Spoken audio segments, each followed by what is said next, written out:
problem in Seattle? Skip, things have never been the same since that fateful night in Arizona when Pete Carroll did not overrule Darrell Bevell and allowed Russell Wilson to throw that pass. Skip, we would look at the Seattle Seahawks totally different. There's something said there, and Mike told us, Skip, when we were going for the repeat, Mike said there have been a lot of teams that's won one in a row. If you want to be special, you win two. Skip, we would look at the Seattle Seahawks organization differently had they gone back-to-back. And a lot of the pieces that hold, a lot of the players that held Pete responsible have been dismissed. The Richard Shermans, the Earl Thomases, the Michael Bennett's, the Abrams, all those guys, Skip, they're no longer there. They're no longer there. But Russell says, okay, if you keep saying, I'm the guy, but all you want to do is turn around and run the football and play defense. Well, we don't have that type of defense anymore, and I should be involved in the communication. Skip, I was watching the other night, and they had Tom Brady. Earlier, after he had won a couple of Super Bowls, he's in Coach Belichick's office, and he's coming down. He's like, well, you know what? If Ed Reed does this, if we run the flag here, and Ed Reed jets it there, we should have the guy on the backside does this because he's going to be wide open. And Coach Belichick said, you're saying this? Yeah, okay, yeah, I'll make a note of that. Russ is saying, I should get some of that, right? I've won a Super Bowl. I've been a top player in this league, and it seems every time I make a suggestion, it falls on deaf ears, and I want to know why.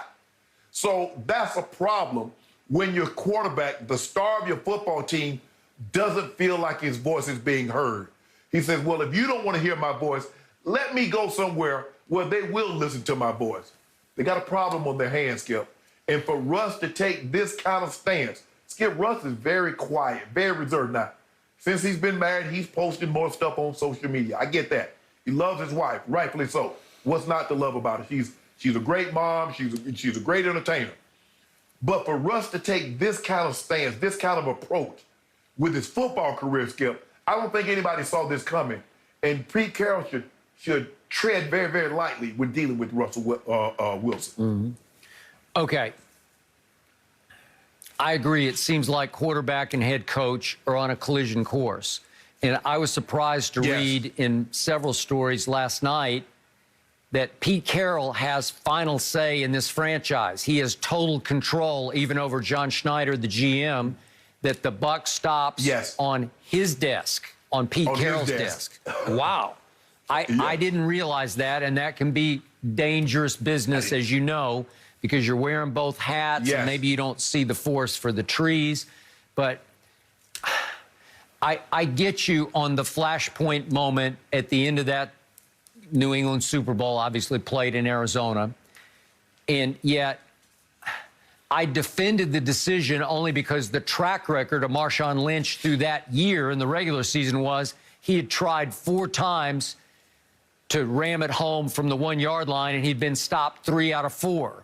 So they did put the ball in Russell's hands on the play of the game, and they threw or called what they thought was a very low-risk pass.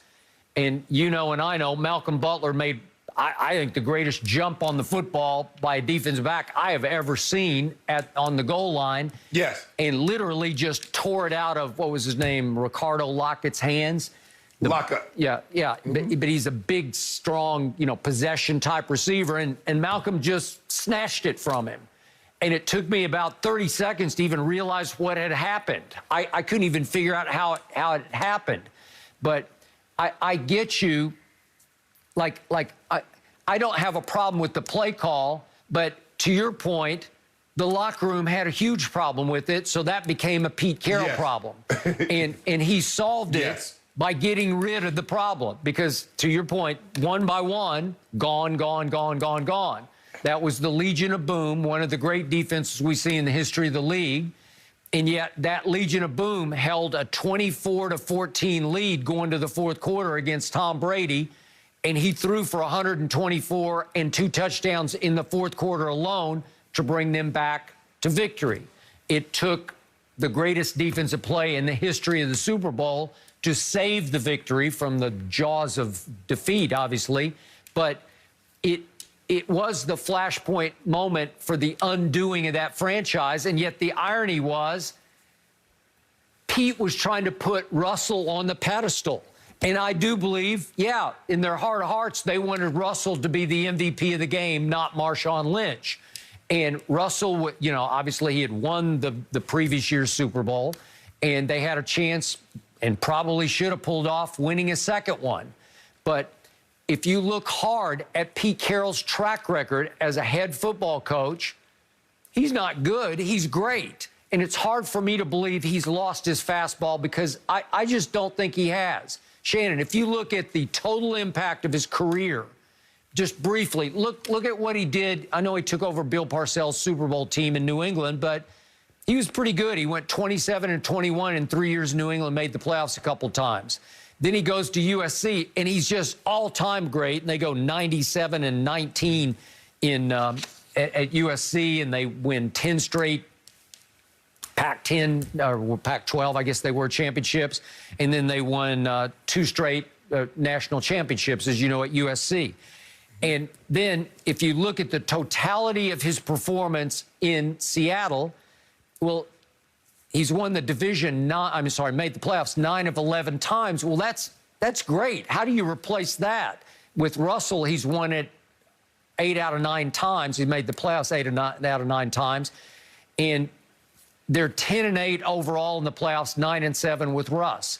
Well, that's just greatness to me. That's so good. How do you replace that? And how do you argue out of the fact? Yeah, when you think of Russell last year, if you look at over the last 11 games, we talked about this, Russell was ordinary. He ranked 14th in Pro Football Focus rankings over the last 11th game. He was 14th ranked quarterback. He was 2nd in turnovers over the last 11 games to Drew Lock in Denver.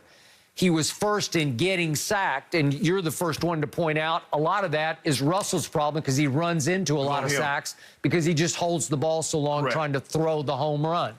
Well, I don't know. I can't condemn Pete Carroll for that. So I edge more to his side on this, even though Russell is obviously the franchise quarterback and you're going nowhere without him. But it's hard for me to say. Exactly. Yeah, no, I got it. But do you really think that Pete Carroll should be fired? That's my point, Skip. No. I don't believe he should be fired, but Skip, he should heed what Russ is saying. It's kind of like Coach Belichick. Coach Belichick says, I'm in charge. I run the show. We know the buck stops on Coach Belichick's desk. All the grocery. If he's not shopping for the grocery, he's sending somebody out and he's looking at the receipt to make sure they got what he's told them to get on the purchase order. So Pete Carroll, I get it. You're a coach, very good coach. But if you look at the situations, what has he always had? He had Carson Palmer at USC. He had Matt Leinart. He had Drew Bledsoe in New England. He had Russell Wilson. So he's had great quarterback play. Pete Carroll is no dummy.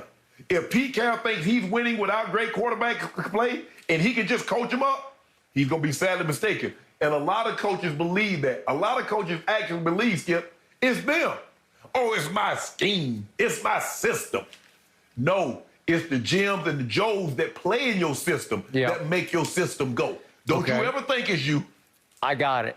There's one other comparison to Belichick that concerns me, and that's the nepotism problem that Belichick's got 2 of his sons working for him.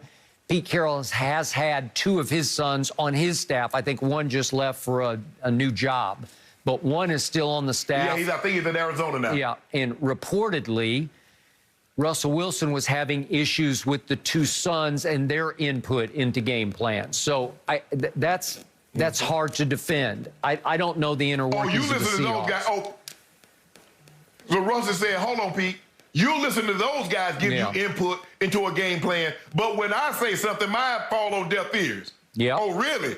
So you're gonna trust those guys? Okay.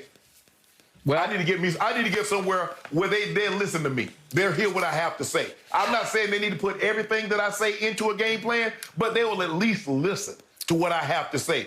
You're not hearing what I got to say. Okay, it's your team. Do it your way. I'm going to get somewhere where we can do it. We can kind of share. All right. So all I know, bottom line is, if the relationship between Pete Carroll and Russell Wilson has terminally soured, then we will take Russ in Dallas. We'll take him. We'll give you Dak for Russell. I bet you will take Russ. He don't want to go to Dallas. Yeah. He's going to Vegas. Sierra already got a residency. She already got something at the Wynn or the Palm or somewhere where she's going to be doing nightly. How do you know that? So, don't. I don't know that, but Okay. it